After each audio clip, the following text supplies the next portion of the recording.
इरफान, अभी हम आप सुन ही रहे थे, हम डिस्कशन कर रहे हैं, थोड़ा सा कोशिश कर रहे हैं कि पॉइंट आउट कर सकें कहाँ हम लैग कर रहे हैं। इंडिया के साथ हमने गुज़श्ता 5-6 मैचेस के इदाद-ओ-शुमार देखें तो हम एक हाई मार्जिन से हारते हैं। आपको क्या लगता है इसकी क्या वजह है? अभी आया भी यही कह रहे थे कि जब ये जाते हैं खेलते हैं तो उनकी बॉडी लैंग्वेज बता रही होती है कि शायद ये उस तरह से सुपर फिट नहीं है। क्या साइकोलॉजिकल प्रेशर में आ जाते हैं? हमारी बॉडी लैंग्वेज भी बेहतर नहीं दिखाई देती?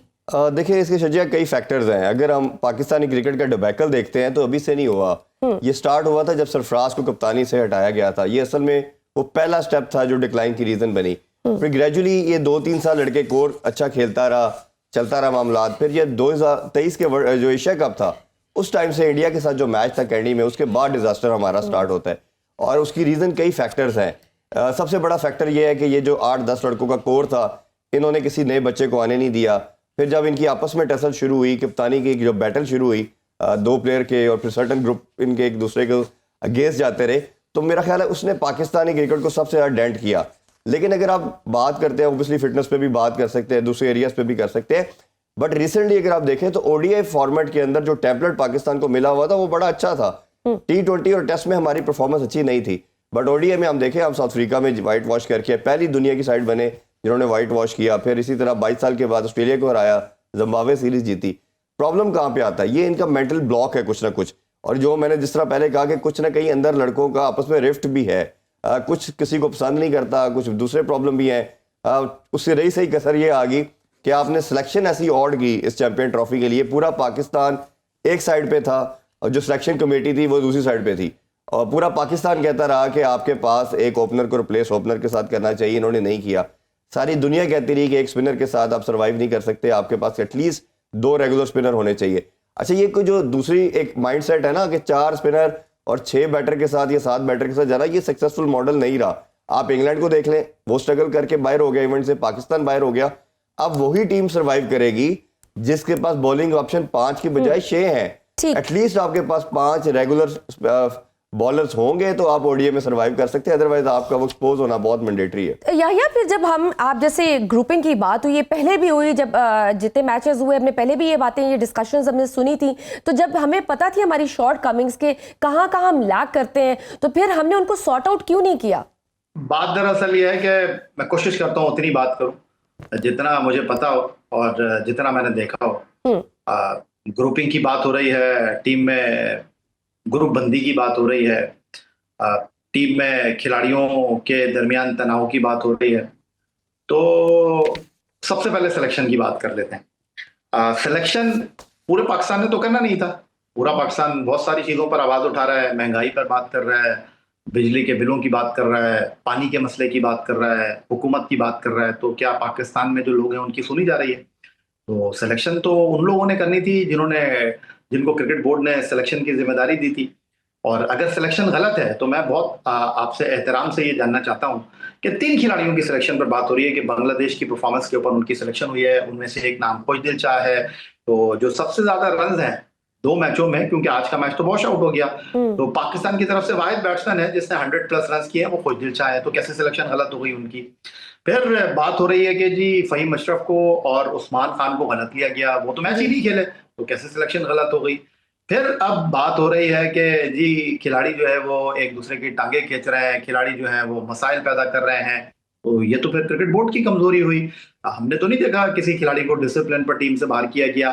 असल में बात दरअसल ये है कि जो क्रिकेट बोर्ड है उसकी कोई सहमति नहीं है।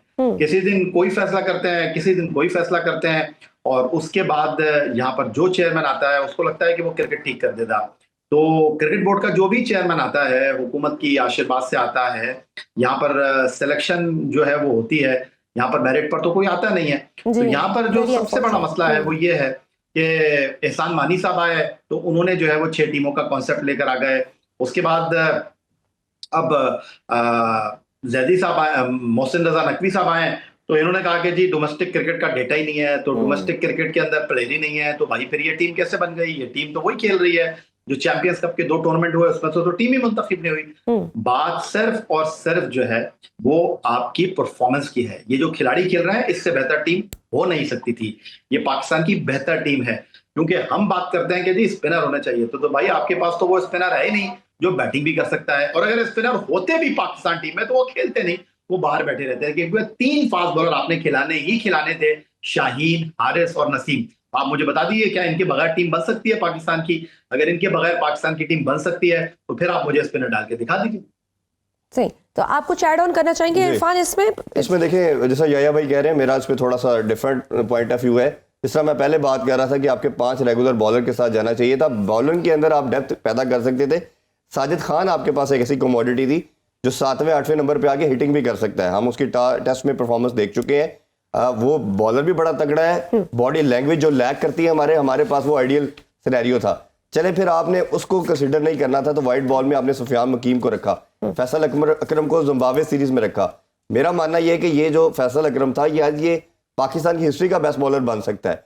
बट जो ये बात हम करते हैं नेपोटिज्म की और सर्टन माइंडसेट की, हम लड़कों को अपॉर्चुनिटी नहीं देते। आप देख ले, तीनों मैचेस में उस बेचारे को पूरे ओवर नहीं करवाए गए। फिर आपने सुफियान मुकीम पे ट्रस्ट किया, T20 में अच्छा किया, आपने ओडीआई खिलाया, उसने डेब्यू में 4 आउट किए। इरफान खान न्याजी ऐसा आपके पास कमोडिटी थी जो 6वें 7वें नंबर पे आके हिटिंग करता था। और आपने इंडिया के खिलाफ क्या करना था? इंडिया के खिलाफ सिर्फ आपने out of the box, out of skin चीजें करनी थी।